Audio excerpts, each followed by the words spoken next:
Hello everybody, welcome back. Today as well we have got you another video. In this video I'll show you how you can fix your Instagram story music not working problem. But before that, please do make sure to like our video, subscribe our channel, and yes, without any further delay, let's get into it.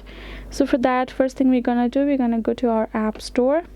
We're gonna type on search bar and type in Instagram and tap on it, and you can see our Instagram needs an update. We're going to tap on this update. If yours as well, make sure to update it, because sometimes that can cause a problem, including you letting your Instagram work very slow and lag in between. Once the update is done, tap on this open option,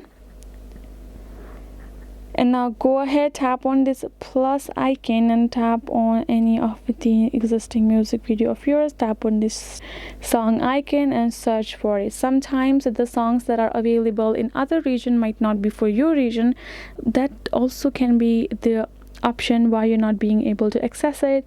So for that as well, you can go ahead, access a VPN for you, and simply connect it and can search that song, add to your story, and you're good to go. That is the option for you. Make sure to try both of them and you're good to go. So hope this video was helpful to you all. Thank you so much for watching, and yes, I'll see you guys in our next video.